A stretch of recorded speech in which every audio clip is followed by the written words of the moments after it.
అందరికీ మరణాత. దేవుడి దేవదాసయ్య గారికి బయలుపరిచిన బైబిల్ మిషన్ విజయవాడ కృపాలయం వారు సమర్పించు బైబిల్ మహిమ అనబడినటువంటి కార్యక్రమాన్ని మిమ్మల్ని ప్రేమతో ఆహ్వానించున్నాం. మీ అందరూ కూడా శ్రమలో ఉన్నట్లయితే, ఇబ్బందుల్లో ఉన్నట్లయితే, కష్టాల్లో ఉండి బయటపడే దారి లేదురా అనే పరిస్థితి ఉన్నట్లయితే, దేవుడు ఎక్కడ దారి లేదో అక్కడ దారి చూపించే దేవుడు, దారి లేని చోట ఆయన దారిని చూపించే దేవుడు.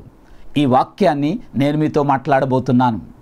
నా పరిస్థితి బాగోలేదండి, నా కుటుంబ పరిస్థితి బాగోలేదు, నా ఆరోగ్య పరిస్థితి బాగోలేదు, నా ఆర్థిక ఇబ్బందుల మధ్య సతమతమవుతున్నాను, ఆటంకాల మధ్య అడ్డుల మధ్య ఆగిపోయి ఉన్నాను, ఎలా బయటపడాలో తెలియట్లేదు అనుకుంటున్న వాళ్ళారా, మీ అందరిని బలపరచడానికి నిర్గమాకాండములో నుండి ఈ వాక్యాన్ని మనందరం కూడా విందాము. వాక్యం చదువుకుందాము. దేవుడు చేసిన గొప్ప అద్భుతాన్ని నేను మీకు వివరించనై ఉన్నాను. నిర్గమాకాండం 14వ అధ్యాయము 21, 22 వచనాలు చదువుకుందాం. అక్కడ ఏమని రాయబడిందనగా, మోషే సముద్రం వైపు తన చేయి చాపగా యెహోవా ఆ రాత్రంతయు బలమైన తూర్పుగాలి చేత సముద్రమును తొలగించి దానిని ఆరనేలగా చేసెను. నీళ్లు విభజించబడగా ఇశ్రాయేలు సముద్రం మధ్యన ఆరనేల మీద నడిచిపోయిరి. ఆ నీళ్లు వారి కుడి ఎడమల ప్రక్కలను వారికి గోడవలే ఉండెను. ప్రార్థన చేసుకుందాం. దయానిధివైన మా తండ్రి, మా రక్షక, నీకే వందనం చెల్లించుకుంటున్నాం ప్రభువా. పరిస్థితులు మారుతున్నటువంటి ఈ కాలంలో మేమందరం కూడా నాయన పట్టుదల కలిగి దేవుని సన్నిధిలో ఉండగల కృప దయచేయండి. ప్రభు వైపు చూడగలిగిన ఆ అంతస్తు, అట్టి భాగ్యం మాకు అనుగ్రహించండి. ఎన్ని శ్రమలున్నా శ్రమ వైపు, బలహీనత వైపు కాకుండా విమోచకుడైన, రక్షకుడైన దేవుని వైపు చూడగలిగిన ఆ అంతస్తు, ఆ పట్టుదల, ఆ స్థిరమైన విశ్వాసం మాకు అనుగ్రహించండి. విశ్వాసం అనబడిన మేమందరం కూడా మా విశ్వాసమును పెంపారు చేసుకోవడానికి నీ వాక్యమే ఆధారం గనక ఆత్మ తండ్రి మా అందరితో మాట్లాడమని వాక్యమై ఉన్న యేసు నామమున వేడుకుంటున్నాము తండ్రి, ఆమేన్. ప్రభునందు ప్రియులారా, ప్రభు నామమున కృపా సమాధానములు కలుగునుగాక, ఆమేన్. ఈరోజు నేను మాట్లాడబోయే అంశము దారిని గురించి మాట్లాడుతున్నాను. దారి లేని దగ్గర దారి చూపించిన దేవుడు. ఎక్కడ దారి లేదో అక్కడ దారిని సరళం చేసిన దేవుడు. ఈరోజున కుటుంబ జీవితంలో, అలాగే ఈ లోక జీవితంలో పరిస్థితులు ఎప్పుడు మారుతాయో మనకు తెలియదు. ఎప్పుడు ఏ పరిస్థితి మారిపోతుందో తెలియదు. చూడండి, మీరే చూశారు, ఈ సంవత్సరం ప్రారంభంలో అంత బాగానే ఉంది. మార్చ్, ఏప్రిల్, మే ఇలాగొచ్చేసరికల్లా పరిస్థితులు మారిపోయినాయి. స్కూల్ లేవు, షాపులు లేవు, ఈ హడావిడి ఇవన్నీ కూడా పరిస్థితులు మారిపోతున్నాయి, పరిసరాలు మారిపోతున్నాయి, మన ప్రవర్తన కూడా మారిపోతుంది. విశ్వాస జీవితంలో ఉన్న వాళ్ళరా, పరిస్థితులు మారినా, పరిసరాలు మారినా, ఒకవేళ మీ ప్రవర్తన మారినా, మీలో ఉన్న భక్తి, మీలో ఉన్న విశ్వాసం స్థిరంగా ఉండాలి అని మీ అందరికీ ఈ యొక్క మనవి లేక సూచన నేను చేస్తున్నాను. మీ అందరికీ తెలిసిన వాక్య భాగమే. ఇశ్రాయేలు అనబడినటువంటి దేవుని జనాంగము ఐగుప్తులో నుండి బానిసత్వంలో 400 సంవత్సరాలు వారు బానిసలుగా ఉన్నారు. బానిసలుగా చేసిన ఫరోరాజు వారిని హింసించి, వారిని బాధపరిచి, వారి సంతానములు లేకుండా చేయడానికి అనేక ప్రయత్నాలు చేసి, వారిని కొట్టి, వారిని వేదన గురి చేసి, వారిని అసహ్యులుగా చేసి, వారి చేత పని చేయించుకొని, వారి చేత లాభపడి వీళ్ళను క్షీణింపజేస్తున్నాడు. ఇంత దుర్భరమైన జీవితంలో వారు జీవించి దేవాని వారు మొరపెట్టి ప్రార్థన చేయగా వారి మొర దేవుని సింహాసనముకు చేర్చబడింది. ఆ సింహాసనము చేరబడిన ఆ మొరను బట్టి దేవుడు తన కృపను ద్వారా తన సేవకుడైన మోషేని పంపించి మోషే ద్వారా విమోచన కార్యం జరిగించారు. వారందరినీ కూడా ఐగుప్తు అనే చెరలో నుండి బయటికి తీసుకొచ్చిన దేవుడై ఉన్నారు. వాక్యం వింటున్న వర్లరా, ఈ లోకమే ఆ ఐగుప్తు వంటి చెర. ఈ లోకములో శరీరాశ, నేత్రాశ, జీవపు డంబం కనబడుతుంది. ఈ లోకములో సాతాను, పాపము, వాని యొక్క కార్యాలు కనబడుతున్నాయి. ఏ చెరలో మీరున్నారు, ఈ రోజున యేసు ప్రభుని విమోచకుడి వైపు చూడండి. ఈ యొక్క చెర నుండి ఐగుప్తు లేని వారు విమోచించబడినట్లుగా విమోచకుడైన యేసు ప్రభు దగ్గరికి వచ్చినట్లయితే ఆయన మిమ్మల్ని కూడా విమోచించగలిగిన దేవుడై ఉన్నారు. ఈ రోజున వారందరూ కూడా బయటకు వచ్చారు, కానానికి వెళ్ళిపోతున్నారు. ప్రయాణం వెళుతున్నారు. వారందరూ నడిచి నడిచి దాదాపుగా 30 లక్షల మంది వెళుతున్నారు. ఈరోజు నేను ఇశ్రాయేలు యొక్క కథ చెప్పడానికి మీ ముందు నిలబడలేదు. నేను ఇశ్రాయేలు వారి యొక్క జరిగినటువంటి ఈ అద్భుతం, సముద్రం పాయలైపోయిందిరా అన్నట్లుగా ఈ అద్భుతాన్ని వివరించడాన్ని నేను చెప్పట్లేదు, కానీ మన ఇంట్లో కథే మీతో మాట్లాడుతున్నాను. కుటుంబ జీవితంలో మన ఇంట్లో జరిగే కథనే, మన కథనే నేను మీతో చెప్తున్నాను. ఏంటండి మన కథ? ఆళ్ళని చూపిస్తా మన ఇంట్లో కథే చెప్తున్నాను. వారందరూ ప్రయాణమై కానాను వెళుతున్నారు. వెళుతుండగా మార్గ మధ్యములో ఆటంకాలు కలిగాయి. ఈరోజున ఎవరైతే లోకాన్ని విడిచిపెట్టి, లోకములో ఉన్న పాపాన్ని విడిచిపెట్టి, సాతాను వారి క్రియలను విడిచిపెట్టి పరలోక రాజ్యానికి వెళ్ళాలి అని పరలోక నూతన యెరూషలేము ప్రయాణం కొరకు ఎవరైతే అడుగు ముందుకేసి ప్రయాణం చేయుచున్నారో, విశ్వాసయాత్ర చేయుచున్నారో వారందరికీ ఆటంకాలు తప్పవు. మాటి మాటికి ఆటంకాలు కలుగుతున్నాయి. కారణం ఏంట్రా అంటే మీరు పరలోక రాజ్యం వెళ్ళే మార్గంలో ఉన్నారు. కాబట్టి సాతానుకి ఇష్టం లేదు, ఫరోకి ఇష్టం లేదు, ఐగుప్తును విడిచి వారు వెళ్ళడం ఇష్టం లేదు. కానీ దేవుని ఉద్దేశం ఏంటంటే తన సంఘము, తన ఏర్పాటు జనాంగము ఆ యొక్క స్వంత దేశంలోకి వెళ్ళాలి. అలాగే మనందరం కూడా మోషే యొక్క ఉద్దేశం కూడా స్వంత దేశానికి వెళ్ళాల్సిందే. ఇశ్రాయేలు యొక్క ఉద్దేశం కూడా వెళ్ళాల్సిందే స్వంత దేశానికి. మనం ఈ లోకములో యాత్రికులను, పరదేశమై ఉన్నాం. మన స్వంత దేశము పరలోక రాజ్యమై ఉన్నది గనుక ఆ రాజ్యం కొరకు మిమ్మల్ని మీరు సిద్ధపరచుకోనండి. ఈ లోకము, దాని కార్యాలు నశించిపోయే చివరి దినాల్లో మనందరం కూడా ఉన్నాము. కాబట్టి వారందరూ కూడా ప్రయాణం చేయించుండగా ఒక విచిత్రమైన స్థలములోకి వారు వచ్చారు. ఇదే ఎర్ర సముద్రం దగ్గర ఉన్న ప్రాంతము. ఆ ప్రాంతాన్ని రాగానే ఆ పరిసరాలన్నీ కూడా మారిపోయినాయి. ఏంటండి విచిత్రంగా ఉంది, కొంచెం భయానకంగా ఉండే పరిస్థితుల్లోనికి ఆ పరిసరాల్లోకి వారు వచ్చారు. ఎడమవైపున కొండలు, పెద్ద కొండలు, అలాగే కుడివైపున అడవి కొండలు. ఎడమవైపు తిరగడం లేదు, కుడివైపు తిరగడం లేదు. ఏంటి ఇలాంటి స్థలంలోకి వచ్చాం, ఏంటి చాలా చిత్రంగా ఉంది, ఏంటి పరిసరాలని కూడా కొంచెం వింతగా భయానకంగా ఉన్నాయి అనుకుంటా ఈ 30 లక్షల మంది దేవుని జనాంగము ఆ యొక్క సందు, అటు ఇటు కొండలు మధ్యలో సందు లాంటి స్థలము, ఆ స్థలంలోంచి వారందరూ ప్రయాణం చేస్తున్నారు. ప్రయాణం చేసి చేసి చేసి అలాగ వెళుతుండగా ఆ ప్రయాణం అంతట్లో అలాగ ముందుకు సాగెళ్తుండగా ఒకేసారి నిర్ఘాంతపోయే దృశ్యాన్ని వారు చూశారు. ఏంటండి అంటే సముద్రం అడ్డుగా నిలబడింది. సముద్రమే అడ్డు వచ్చేసింది. దారి లేదు, ఇంకా డెడ్ ఎండ్ అన్నట్లుగా దారి లేకుండా పోయింది. ఇదేంట్రా, ఇంత ఆసక్తితో మనం బయలుదేరాం, కానాను వెళ్ళిపోవాలనుకుంటున్నాం, కానీ ఇదేంటిది? సముద్రం అడ్డొచ్చింది. ఎడవైపు కొండలు, కుడివైపు కొండ అడవి, దారి అటు ఇటు లేదు. ముందుకెళ్దామా? సముద్రం. ఏంటి ఇరుక్కుపోయాం మనం ఈ ప్రాంతంలో ఇరుక్కుపోయినట్టు అయిపోయింది. మనందరం కూడా ఎటెల్లాలో తోచని పరిస్థితి, అయోమయంగా అలాగుంది. దారి లేదు, ఇంకా చెప్పాలంటే దిక్కులేని పరిస్థితి, ఇంకా చెప్పాలంటే దిగపడిపోయిన పరిస్థితి. వాక్యం వింటున్న వర్లారా, మీ గురించి నేను మాట్లాడుతున్నాను. మన ఇంట్లో కథే మాట్లాడుతున్నాను. కుటుంబ జీవితంలో కూడా పరిస్థితులు మారినప్పుడు, పరిసరాలు మారినప్పుడు, దారి లేని పరిస్థితి వచ్చినప్పుడు, ఆటంకాల మధ్య, అడ్డుల మధ్య అలాగనే ఇరుక్కుపోయినప్పుడు దిగబడిపోయాం. ఇంతటితో ఆఖరు, ఇంతటితో మన ప్రయాణం ఆఖరు. ఏమాత్రం వెళ్ళే ఆసక్తి లేదు, ఏమాత్రం వెళ్ళే అవకాశం లేదు.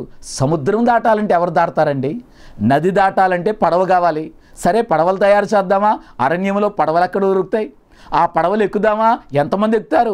30 లక్షల మందికి ఎన్ని పడవలు కావాలి? అందులో అవతల ఒడ్డేంటో తెలియదు సముద్రానికి, నది కన్నా కనబడుద్ది. కాబట్టి ఇటువంటి ఆలోచనలన్నీ కూడా వారి మనస్సును గలిబిలి చేసి, పరిసరాలు మారినప్పుడు పరిస్థితులు మారాయి, వారి ప్రవర్తన మారింది. వెంటనే వారందరూ కూడా, ఏంటి మోషే, ఏంటి నువ్వు ఇక్కడికి తీసుకొచ్చావు, ఎందుకు తెచ్చావు ఇక్కడికి అన్నట్లుగా ఆ యొక్క మోషేని అవమానకరంగా మాట్లాడుతున్నారు. దేవుని మీద నింద వేస్తున్నారు. ఇంకా చెప్పాలంటే దేవుని మీద తిరగబాటు చేసినట్లుగా, ఎందుకు తీసుకొచ్చావు అన్నట్లుగా మాట్లాడుతున్నారు. సరే, వెనక్కి వెళ్ళిపోలేము, మనకు అదే దారి ఉంది కనుక, 3 వైపులు మూసుకుపోయింది, వెనకాలకి వెళ్ళిపోవాలి ఇంకా అన్నట్లుగా వారు తలంచున్న సమయంలో దూరము నుంచి ఫరో యొక్క సైన్యం కనబడింది. ఫరో యొక్క సైన్యం తరుముకుంటూ వస్తుంది. శ్రేష్టమైనటువంటి గుర్రాలతో, ఆయుధాలతో, బలమైన ఆయుధ సామాగ్రితోటి ఆ యొక్క ఫరో ఉగ్రుడై సైన్యముతో వేగంగా రథంతో ఉండడం వాళ్ళు చూశారు. ఇంకేముంది, పై ప్రాణాలు పైనే పోయినాయి. ఇటు వెళ్ళడానికి దారి లేక, ఇటు తట్టుకోలేని శక్తి లేక, ఆ ఫరోను ఎదుర్కోలేక రెండిటి మధ్యలో ఇరుక్కుపోయామురా అన్నట్లుగా అలాగని వారు చాలా కృంగిపోయి ఆందోళనతో అరిచి తిరుగుబాటు చేసే పరిస్థితి వచ్చింది. వాక్యం వింటున్న వారలారా, మన ఇంట్లో కథే నేను మాట్లాడుతున్నాను. విశ్వాస జీవితములో, ఈ యొక్క కుటుంబ జీవితములో ఆటంకాల మధ్య ఇరుక్కుపోయినప్పుడు, ఒక గది 4 వైపులా మూయబడినప్పుడుగా, దారి ఎటు కనబడినప్పుడు, ఇంకా దారి లేదురా అనుకున్నప్పుడు, నీ మీదికి అపాయకరమైన పరిస్థితి దాడి చేయడానికి వచ్చినప్పుడు ఎలాగైతే అల్లాడిపోతారో ఇటువంటి పరిస్థితి వచ్చింది. ఎక్కడ దారి ఉందండి? తప్పించుకునే దారి లేదు. ఇంతటితో మన ప్రాణాలు పోతున్నాయి. మోషే, అక్కడ ఆయనకి దాసులుగా ఉండి ఇక్కడికి తీసుకొచ్చావా? ఇప్పుడు మమ్మల్ని చంపడానికి తీసుకొచ్చావా? సమాధులు లేవని ఇక్కడ తీసుకొచ్చావా అన్నట్లుగా లేనిపోని మాటలన్నీ కూడా వారు మాట్లాడుతున్నారు.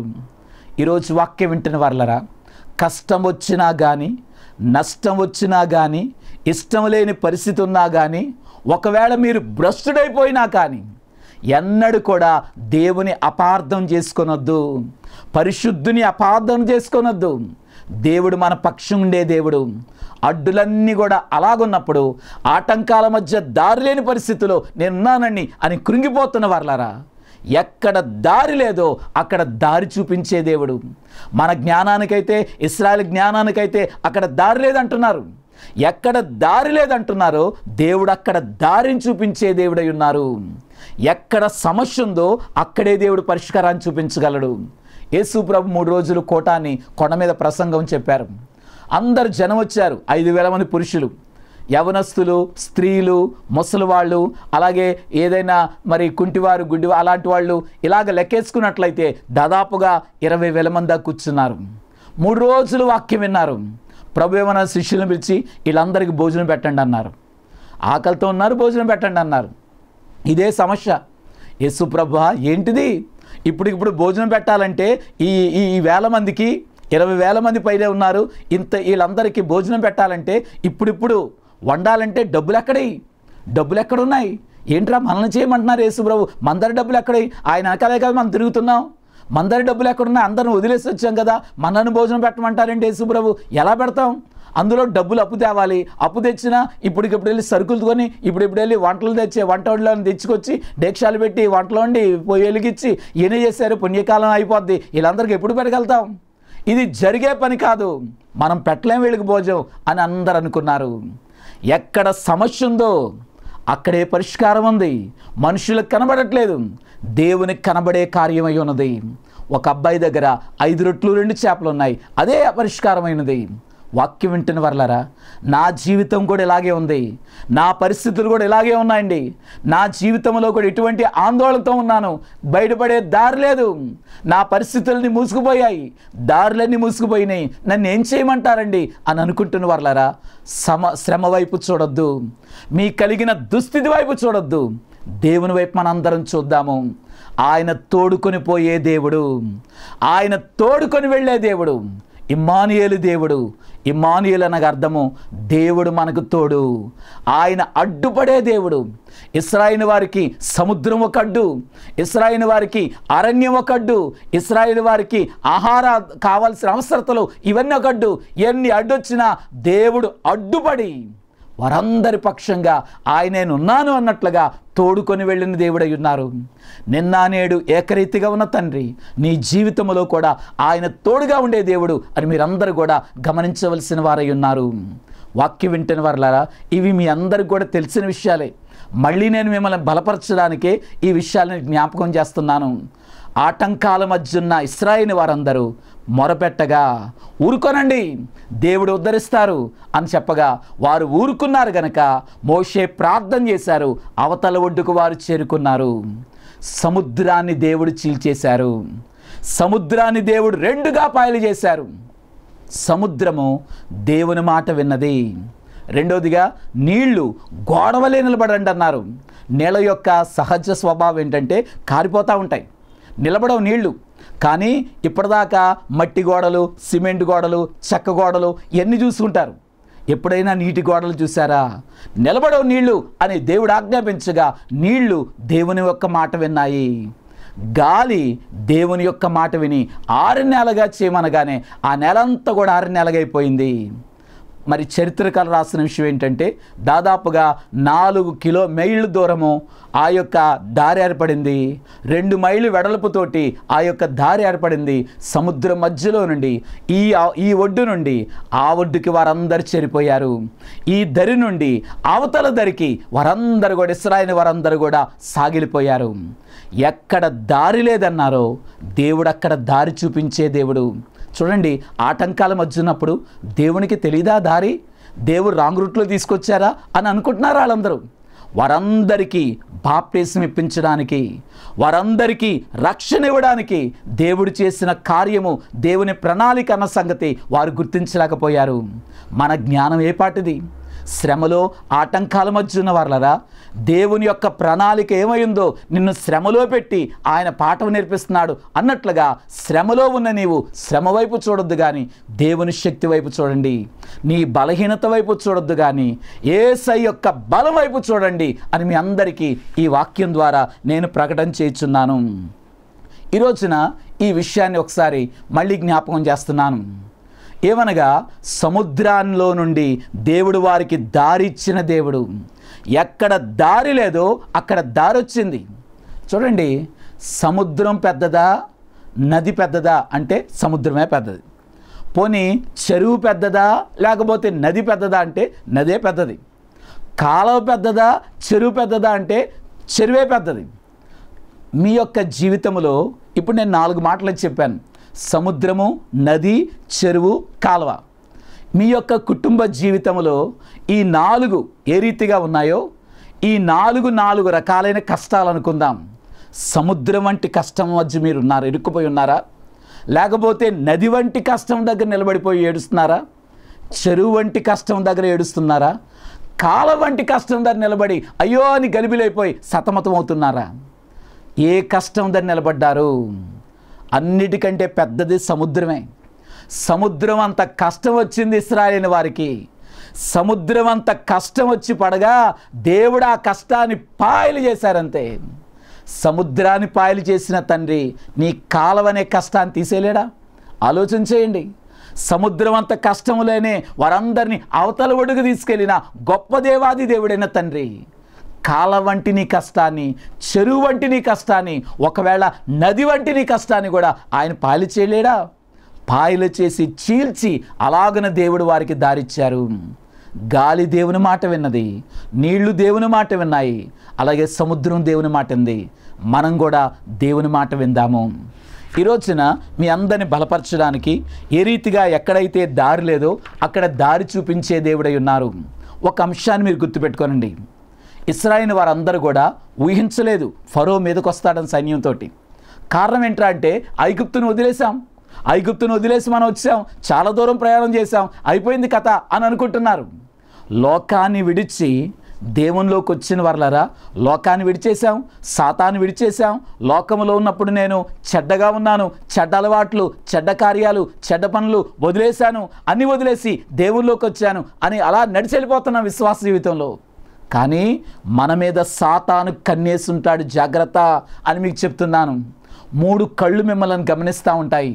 ఒకటి దేవుని యొక్క కన్ను చూస్తూ ఉంటుంది, రెండోది సాతాను యొక్క కన్ను ఉంటుంది.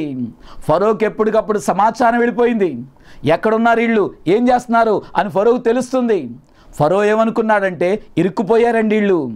2 ఆ గోడల వంటి ఆ అడవుల మధ్య సముద్రం దగ్గర ఇరుక్కుపోయారండి అనుకోగానే ఫరోకు ఎక్కడలేని ఆనందం కలిగింది.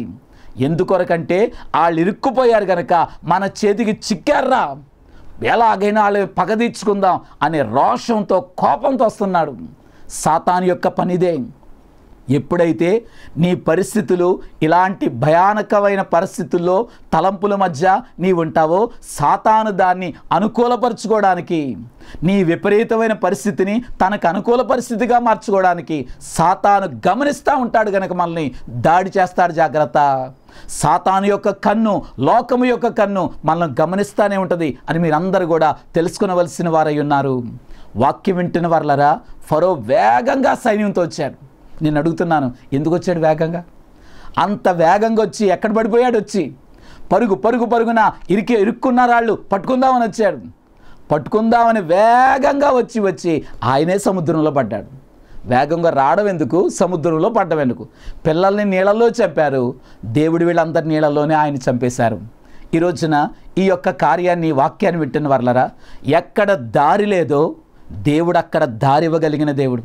మన జ్ఞానానికి, మన తలంపులకు అవకాశం లేదండి బయటపడడానికి అని అనుకుంటున్నాం, కానీ దేవునికి సమస్తము సాధ్యము అని నమ్మండి. చూడండి, ఇక్కడ ఈ వాక్య భాగంలో మనం చూసినట్లయితే సాధారణంగా దేవుడు వారందరినీ కూడా ఏ విధంగా తీసుకెళ్లారంటే, వారందరినీ ఆయన ఎత్తుకొని తీసుకెళ్ళిన దేవుడై ఉన్నారు. వారందరి విషయాల్లో దేవుడు చేసిన కార్యవేదనగా వారికి దారిచ్చారు, దారి చూపించిన దేవుడు. చూడండి, అందరు జనం ఉన్నారు. ఒక పెద్ద అయ్యగారు అక్కడికి వచ్చారు. పెద్ద అయ్యగారు రాగానే జనమందరూ కూడా, ఆ పెద్ద అయ్యగారు కానీ మన అమ్మగారు కానీ వచ్చినట్లయితే వెంటనే అందరూ కూడా ఏం చేస్తారంటే, అమ్మో అయ్యగారు వచ్చారు, జరగండి రాని అలాగ దారిచ్చేస్తారు. అమ్మగారు వచ్చారు, అమ్మో పెద్ద అమ్మగారు వచ్చారు, జరగండి అని అందరు ఎవరి కాళ్ళు గౌరవించి అలా వచ్చారు. అక్కడ దాకా ఎందుకన్నా, ఒక పెద్ద మంత్రి గారు కానీ, ముఖ్యమంత్రి గారు కానీ, ఎవరైనా సరే పెద్దోళ్ళు వస్తున్నారంటే అందరూ జరిగి వాళ్ళకి దారిస్తారు, స్వాగతం పలుకుతారు. ఎందుకంటే వాళ్ళు పెద్దవారు గనక, వారు చాలా గొప్పవారు గనక, గౌరవనీయులు గనక, పూజ్యనీయులు గనక వారిని గౌరవించి సత్కరించి పెద్దవారిని చాలా ప్రేమతో అలాగని అందరూ దారిస్తారు. ఇప్పుడు నేను అడుగుతున్నాను, ఇశ్రాయేలు వారందరూ గొప్పవాళ్ళ లేకపోతే చిన్నవాళ్ళ? ఇశ్రాయేలు వారందరూ కూడా, ఇప్పుడు వచ్చినటువంటి వారందరూ కూడా చాలా ఘనమైన స్థితి కలిగిన వారా లేకపోతే భేద స్థితి కలిగిన వాళ్ళ? ఎలాంటి వాళ్ళు వీళ్ళు? చూడండి, ఐగుప్తు దేశంలో ఎలాగున్నారు వీళ్ళు? ఐగుప్తు దేశంలో ఫరోకి, ఐగుప్తీలందరికీ అసహ్యులుగా ఉన్నారు. వీళ్ళండి బానిసలండి అంటున్నారు. ఒక దేశంలో ఉన్న పౌరుల కంటే, చిన్న ఉద్యోగస్తుడి కంటే బానిసలంటే ఇంకా తక్కువైన వారు. వీళ్ళండి మట్టి తయారు తొక్కేవాళ్ళు. వీళ్ళందరూ కూడా మట్టి తొక్కేవాళ్ళు, గడ్డి పొలంలో పనిచేసి ఆ గడ్డి తెచ్చేవాళ్ళు, ఆ మట్టి అంతా మోసుకెళ్ళి ఆ యొక్క అచ్చుల్లో వేసేవాడు, ఇటుకలు చేసేవారు, ఇటుకలు కాల్చేవాళ్ళు, ఇటుకలన్నీ మోసుకెళ్ళేవారు. ఫరో కొరకు ఆ యొక్క పట్టణాలు కట్టేవారు, పొలంలో పనిచేసేవారు, ఇళ్లలో పనిచేసేవారు, రోడ్లన్నీ తుడిచేవారు, అన్ని పనులు ఐగుప్తులో చేసేవారు. ఒక చోట రాయబడింది ఏంటంటే, బాగా ధనవంతులు అనబడిన ఐగుప్తీలంట వాళ్ళు భోజనం కూడా తినేవాళ్ళు కాదంట, వీళ్ళే కలిపి వాళ్ళకి ముద్దలు పెట్టేవాళ్ళంట. అంత దర్జాగా ఐగుప్తులు ఉంటే పనులన్నీ కూడా వీళ్ళు చేసేవారు. అక్కడ దాకా ఎందుకమ్మా, ఇప్పుడు గల్ఫ్ దేశాల్లో అక్కడ పనిచేయడానికి మనోళ్ళందరూ వెళ్తున్నారు అక్కడికి. వాళ్ళు ఏం చేస్తున్నారంటే, ఆ గల్ఫ్ దేశస్తులు మనోళ్ళతోటి అందరితో పనులు చేయించుకుంటున్నారు. కాబట్టి ఇశ్రాయేలు వారందరూ కూడా ఏం చేశారంటే, చాలా చిన్నమైన ఆ ఊరిలో, ఇంకా చెప్పాలంటే అన్నిటికంటే తక్కువైన పని చేశారు. కూలి పనులు చేసుకునేవారు, భేదోళ్ళుగా ఉన్నారు వాళ్ళు. అదేంటండి, భేదోళ్ళు, తక్కువ పని చేసుకునేవారు, అసహ్యులుగా చూశారు, బానిసలుగా వారిని పిలిచారు. ఈ బానిసలు వస్తుంటే దారి ఏంటండి? బానిసలు వస్తుంటే జరగండి అని పెద్దోళ్ళలాగా దారి ఏంటండి అని మీరు అనుకుంటున్నారు. నిజమే, వీళ్ళు లోకం దృష్టిలో, ఫరో దృష్టిలో, ఐగుప్తీల దృష్టిలో అసహ్యులు, బానిసలుగా ఉన్నారు. కానీ దేవుని దృష్టిలో వారు దేవుని జనాంగమై ఉన్నారు. నా పిల్లలు వస్తున్నారు, నా నామం కలిగిన బిడ్డలు వస్తున్నారు, నా నిబంధన జనాంగం వస్తే ఓ సముద్రమా అడ్డు నిలబడతావా, తొలగు అడ్డు అన్నట్లుగా దేవుడు అలాగన దారిని చూపించిన దేవుడు. నా ఏర్పాటు జనాంగము, నా పిల్లలు వస్తుంటే అడ్డుగా ఉంటావా సముద్రం, జరుగు అడ్డు దారివు అన్నట్లుగా అలాగ దారినిచ్చిన దేవుడై ఉన్నారు. వాక్యం వింటున్న వారలారా, లోకం దృష్టిలో మనం కూడా అసహ్యులంగా, పనికిరాని వారంగా, ఎన్నిక లేని వారంగా లోకం దృష్టిలో కనబడొచ్చేమో కానీ దేవుని దృష్టిలో మనందరం ఆయన బిడ్డలమై ఉన్నాము. దేవుని నామాన్ని కలిగిన వారలారా, ఆయన కొరకు మనందరం కూడా నిలబడవలసిన వారమై ఉన్నాము. ప్రభు మనలను ఈ విధంగా గౌరవించే దేవుడై ఉన్నారు. దేవుడు వారిని గౌరవించి ఇంత గొప్ప ఏర్పాటు జనాంగము నా పిల్లలు వస్తుంటే అడ్డులే ఉండకూడదని అడ్డును తొలగించిన దేవుడై ఉన్నారు. చూడండి, దారి లేని దగ్గర దారిచ్చిన దేవుడై ఉన్నారు. ఈ దారి గురించి చెప్పి నేను ముగిస్తాను. ఇక్కడ సాధారణంగా ఒక కాలువ అడ్డు అనుకుందాం. కాలువ అడ్డుంది. ఈ తండ్రి కానీ తల్లి కానీ పిల్లోడిని అవతలకి తీసుకెళ్ళాలి. అవతలకి తీసుకెళ్ళాలంటే కాలువ దాటి వెళ్ళాలి. ఏం చేస్తాడంటే ఆ తండ్రి ఆ పిల్లోడు, నాన్న నా భుజం మీద ఎక్కరా అని పిల్లోడిని భుజం మీద ఎక్కించుకొని ఆ యొక్క తండ్రి కానీ తల్లి కానీ అలాగా ఆ పిల్లోడిని ఆ యొక్క నదిలో ఆ కాలువలోంచి నడిచి ఎలాగోలాగా నడిచో ఏదోలాగా కష్టపడి ఆ పిల్లోడిని అవతల ఒడ్డుకు తీసుకెళ్తారు. ఎలాగైతే ఒక తండ్రి భుజాల మీద ఎత్తుకొని ఈ ఒడ్డు నుండి అవతల ఒడ్డుకు ఆ బిడ్డను తీసుకెళ్తాడో, తన బిడ్డను తీసుకెళ్తారో, దేవాది దేవుడు కూడా తన బిడ్డలైన వారిని భుజాల మీద ఎక్కించుకొని 30 లక్షల జనాంగాన్ని ఆ ఒడ్డు నుండి అవతల ఒడ్డుకు తీసుకెళ్ళిన దేవుడై ఉన్నారు. వాక్యం వింటున్న వారలారా, ఏ శ్రమ మధ్య నిలిచిపోయారు మీరు? ఏ అడ్డుల మధ్య ఏడుస్తున్నారు ఈ రోజున? ఆటంకాల మధ్య, ఇబ్బందుల మధ్య, కష్టాల మధ్య దారి లేదండి, నాకు ఎలా దాటాలో నాకు తెలియదండి, నేను ఇరుక్కుపోయాను అనుకొని వేదన పడుతున్న వారలారా, యేసయ్య ఎత్తుకునే దేవుడు, మనం ఆరాధించే దేవుడు, నిన్ను ఎత్తుకొని అవతల ఒడ్డుకు తీసుకెళ్లే దేవుడు. కష్టం ఎంత పెద్దదైనా, సముద్రం వంటి కష్టమైనా సరే ఆయన ఎత్తుకొని భుజాల మీద ఆ గొర్రెపిల్ల ఎత్తుకున్నట్లుగా నేను అవతలకు చేర్చగలిగిన దేవుడు. ప్రభు వైపు తిరిగి కన్నీటి ప్రార్థన చేయండి. ప్రభు వైపు చూచి నీ యొక్క విరిగిన మనసుతో అలాగన ప్రభు పాదములు పట్టుకొని కన్నీరు కార్చి ప్రార్థన చేయండి. తప్పకుండా ఆయన సహాయం చేసే దేవుడు, వారిని ఎత్తుకొని అవతల ఒడ్డుకు తీసుకెళ్లే దేవుడు. నేను ఒక మాట అడుగుతాను. ఇప్పుడు పిల్లోడిని కాలువ దాటించారనుకోండి, ఆ కాలువ ఎక్కువ వేగంతో ఉంది, లోతు ఎక్కువ ఉంది. ఏం చేస్తాడు ఆ తండ్రి? ఏం చేస్తాడంటే ఎలాగోలా పిల్లల్ని ఒక చేత్తో పట్టుకొని ఈదుకుంటూ అవతల తీసుకెళ్తాడు. ఏ తండ్రి అయినా ఏ తల్లి అయినా పిల్లల్ని అవతల ఒడ్డుకు తీసుకెళ్లాలంటే బాధ్యతగా తీసుకెళ్ళినా సరే తడిసి వెళ్తారా, తడవకుండా వెళ్తారా నేను అడుగుతున్నాను. కాలువలో కానీ నదిలో కానీ దాటి పిల్లోడిని అందరినీ అవతల తీసుకెళ్ళాలంటే తడిసి వెళ్తారా, తడవకుండా వెళ్తారా? తండ్రి తెలుస్తాడు, పిల్లోడు తెలుసుకోండి. తడవకుండా ఎలాగెళ్తారండి? ఈదాలంటే పిల్లోడిని పట్టుకొని ఈదాలంటే ఆ పిల్లోడిని మీదెక్కించుకొని నడవాలంటే తడిసేగా తెలియదు. తండ్రి తడుస్తాడు, పిల్లోడు తడుస్తాడు. కానీ ఇశ్రాయేలు వారందరూ కూడా ఈ ఒడ్డు నుండి సముద్రంలోంచి, పడవలో కాదు సముద్రంలోంచి అవతల ఒడ్డుకు వచ్చామంటున్నారు వాళ్ళు. ఏంటి సముద్రం దాటి వచ్చారు మీరు? అవునండి. మరేంటి, ఏం తడవలేదా? అరికాలు కూడా తడవలేదు. అరికాలు కూడా తడవకుండా ఎలాగొచ్చారండి నదిలోంచి? బట్టలు తడవకుండా, సామాన్లు తడవకుండా, ఇంత జనాంగం అంతా కూడా ఒక్క చుక్క కూడా తడవకుండా ఎలాగొచ్చారు ఇక్కడికి? పడవల్లో కాదండి, నదిలోంచి. అవును, నదిలోంచే. ఎలాగొచ్చారు? మన దేవుడు ఎంత గొప్ప దేవుడు అంటే తడవనీయకుండా దేవుడు వారిని అవతలు తీసుకొచ్చారు. ప్రియ స్నేహితులారా, ఎక్కడైతే శ్రమ, ఎక్కడైతే అపాయం అనుకుంటారో అక్కడే దేవుడు దారి చూపించే దేవుడు. ఆ దారిలో నిరీక్షణతో నడవండి. నిన్ను తడవనీయకుండా, ఆ ప్రమాదం నిన్ను ముట్టనీయకుండా, ఆయన తడవనీయకుండా అవతల ఒడ్డుకు తీసుకొచ్చే దేవుడై ఉన్నారు. కాబట్టి వారందరినీ కూడా అలాగూ దాటించి దారి చూపించిన దేవుడై ఉన్నారు. చూడండి, ఈ యొక్క వాక్య భాగాన్ని మీరు చదవగలిగినట్లయితే రేపు రాబోతున్న కథ కూడా ఇక్కడే మనందరికి కనబడుతుంది. ఏంటండి రాబోతున్న కథ అనగా, సంఘము, పెండ్లి కుమార్తె సంఘము 2వ రాకడలో ఎత్తబడిన ఉంది. యేసు ప్రభు పెండ్లి కుమారుడిగా మధ్యాకాశంలోకి రాబోతున్నారు. ఆయన స్వరము కడబోర స్వరం వినగానే సంఘం ఎత్తబడిపోతుంది. ఈ సంఘం పరలోకానికి నూతన యెరూషలేములోకి వెళ్ళనుంది.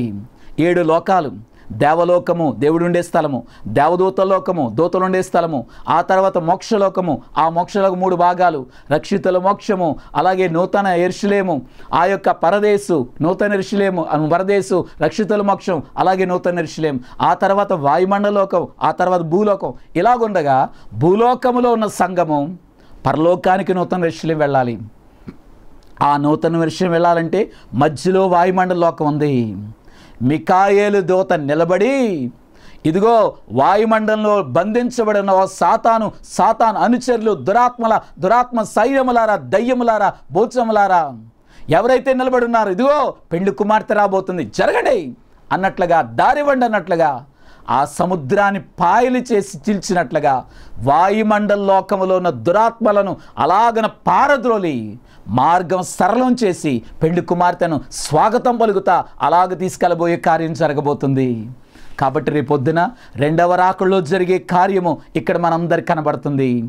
ఎలాగైతే ఇశ్రాయేలు వారందరినీ వెంబడించిన శత్రులందరూ కూడా ఆ నీళ్ళలో మునిగిపోయారో, నిన్ను హాని చేసిన వారు, నీ మీదకు వస్తున్నటువంటి సాతాను తరిమేటువంటి కార్యాలు ఏమైతున్నాయో వాటిని ఆయన పాతాళ అగ్నిలో ఆయన పుంచివేసే దేవుడై ఉన్నారు.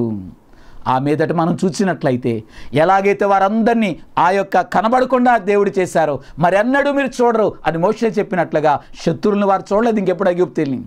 అలాగ నీను వెంబడించి నిన్ను తరిమేటువంటి వాటిని నీకు కనబడకుండా ఏ దేవుడు చేయగలిగిన దేవుడై ఉన్నారు. కాబట్టి వాక్యం వింటున్న వారులారా, పెద్ద రాయిని తీసి నీళ్ళలో వేసినట్లుగా అది ఎలా మునిగిపోతుందో, సీసపు గుండు వలె ఐగుప్తులను దేవుడు ముంచినట్లుగా నీ శ్రమ, నిన్ను వెంబడించే శత్రువులు, నీకు హాని చేసే సాతాను వాని కార్యాలను ఆయన అలాగన సముద్రములో వేసినట్లుగా పాతాళములో ముంచేసే దేవుడై ఉన్నారు. వాక్యం వింటున్న వారులారా, ప్రభు సన్నిధిలోకి రండి. మీ హృదయంలో ప్రభు కొరకు స్థానం ఇవ్వండి. పశ్చాత్తాపముతో పట్టుదలతో చేయండి. 2 అంశాలు: పట్టుదలతో చేయండి. ప్రార్థన చేసినా, వాక్యం చదివినా దేవుని కొరకు పట్టుదలగా చేయండి. రెండోది ఆసక్తితో చేయండి. దేవుని కార్యాలు ఆసక్తితో చేయండి. మిమ్మల్ని మీరు సిద్ధపరచుకోనండి. ఎలా సిద్ధపడాలి? 1 వాక్యము, 2వది ప్రార్థన, 3వది ధ్యానము, 4వది పరిశుద్ధాత్మ. ఈ 4 అంశాల్లో మిమ్మల్ని మీరు సిద్ధపరచుకొని పరిపూర్ణులై రాకడకు ఆయుత్తపడగలిగిన కృప, ధన్యత తండ్రి మనందరికి అనుగ్రహించును గాక. ఆమేన్. దయానిధివైన మా తండ్రి, విత్తబడిన వాక్యాన్ని స్థిరపరిచి వర్ధల చేయండి. ఎక్కడ దారి లేదో అక్కడ దారి చూపించిన దేవుడు గనక దారి లేని పరిస్థితులు అందరూ ఉన్నారు వారందరికీ నయ మార్గదర్శివైన తండ్రి నీ దారిని వారికి చూపించండి. వారిని తోడుకొని వెళ్ళినట్లుగా ఇమ్మానుయేలు దేవుడైన మా తండ్రి మమ్మల్ని తోడుకొని వెళ్ళే దేవుడు నీ రాకడికి ఆయుత్తపరచండి. విత్తబడిన వాక్యాన్ని స్థిరపరిచి ఫలింపచేయమని త్వరగా రానయ్యున్న యేసు నామమున వేడుకుంటున్నాము తండ్రి. ఆమేన్. మన ప్రభువైన యేసుక్రీస్తు వారి కృపయు, తండ్రి అయిన దేవుని యొక్క ప్రేమయు, పరిశుద్ధాత్మ తండ్రి యొక్క అన్యోన్య సహవాసము ఇప్పుడెల్లప్పుడు సదాకాలము నిత్యము తోడైండును గాక. ఆమేన్. మరొకసారి అందరికీ మరణాత.